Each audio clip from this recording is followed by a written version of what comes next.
associate-led EBITDA. It's effectively modelling the business on a profitability based on an investor that isn't working there clinically. If you own your property, then we will have to build in a rent to allow for there to be some kind of property compensation. But there's also other add backs that we do outside of earnings, interest, depreciation and amortisation. One of the biggest costs within any business is auxiliary staff.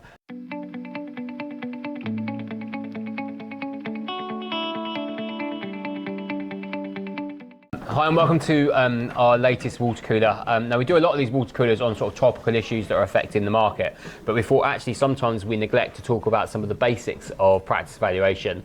And recently we've sent a couple of valuation reports and people have asked about what EBITDA is and why there's two valuation methodologies. So we just thought we'd put together a brief water cooler which kind of talks about how dental practices are valued in today's world, because of course no one's used turnover now for years. They use two models which are: first of all, associate-led EBITDA. So principally, associate-led EBITDA is normally for the bigger practices, and that's simply because, let's say you've got a practice that's only got a 200k revenue. Once you add in the clinical costs to deliver that revenue, it's unlikely that that's going to make a profit for an investor that's not looking to work within that business. So that's what's called associate-led EBITDA. It's effectively modelling the business on a profitability based on an investor that isn't working there clinically. Yeah, so in essence, there's two big alterations that, as Phil said. There's associate fees. So if you're working in the practice 5 days a week, we're going to build in an associate salary for what you're working. And likewise, if you own your property, then we will have to build in a rent to allow for there to be some kind of property compensation for the use of the property as an ongoing concern, because any future person may not own the property and they thus may have to pay a rent. And then you get a figure which we refer to as EBITDA. For those of you that don't know, it stands for earnings before interest, tax, depreciation and amortization, and that figure is then multiplied by a factor to compute what your practice may be worth to a group buyer or a group investor. And sometimes accountants say to owners, here's your EBITDA, and owners say, well, that's not the value that I'd expect if I applied a 7.5 times. So as a valuer, there's a couple of other alterations that we make. So number one, we do our valuations based on the most up-to-date live revenue from the 12 months to take into account NHS, current plan performance, current private fees. But there's also other add backs that we do outside of the earnings, interest, depreciation and amortisation. So for example, repairs we will look to normalise and based on a sustainable level. We'll be adding back personal subscriptions, and anything personable that's running through your accounts are considered add backs within a valuation. And that's the same add backs for, I guess, the EBITDA as the owner-led, which I guess you want to explain the owner-led model. Yeah, absolutely. So the only real difference between those is if we use the EBITDA we've just been talking about as a starting point, the only other real adjustment that we make is we will add back in that associate salary. Now, the difference here is that if you're only working, say, 3 days a week in the business, but you've got an associate that works full time, the chances are when someone comes in to buy your business, they're going to have to pay that back.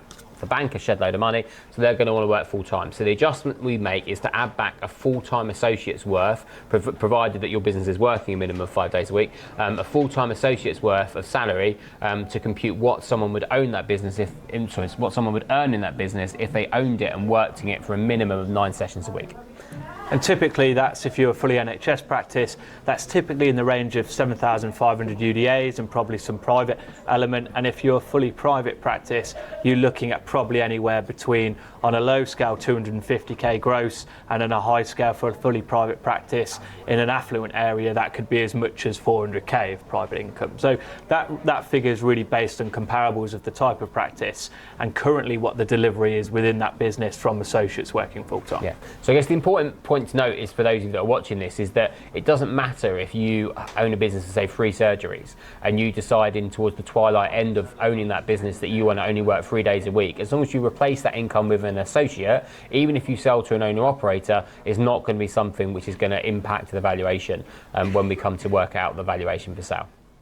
Now, I guess in addition to that, sometimes we will make additional adjustments based on the individual business, and that's where a good valuer really does like to get under the skin of a business. So for argument's sake, we will notice sometimes that material spend will be significantly higher than our benchmark, and we will ask a question about what's going on in materials. Why is material so high, particularly if you have a higher UDA rate? Because typically most businesses should spend roughly around the same percentage of revenue as a material spend, and sometimes it will be that you've got some capital expenditure built into your materials line, sometimes it will will be that you've got some implants or lab fees that have been miscoded into materials when really we would treat them as a shared cost, and thus we will make further adjustments to move revenue into the right nominal codes to improve your valuation. But that is a lot easier done if it's done when you're reporting your financial accounts as opposed to when we're having to do it as a valuer.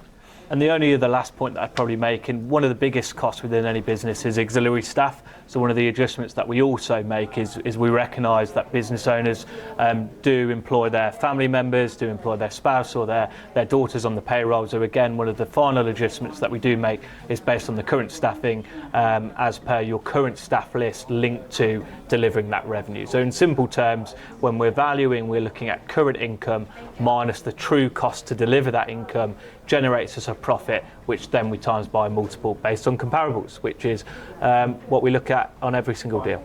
So because we sell over 100 practices a year, we have a plethora of comparable data, both from the most recent year, which is probably the most relevant, but also from previous years on similar kind of practices that have sold in your areas. We then use those comparables to multiply either the EBITDA, associate-led, or the EBITDA, which is sometimes referred to as fair maintainable trade, on an owner-led basis, by the differing multiples to work out a valuation range for your practice.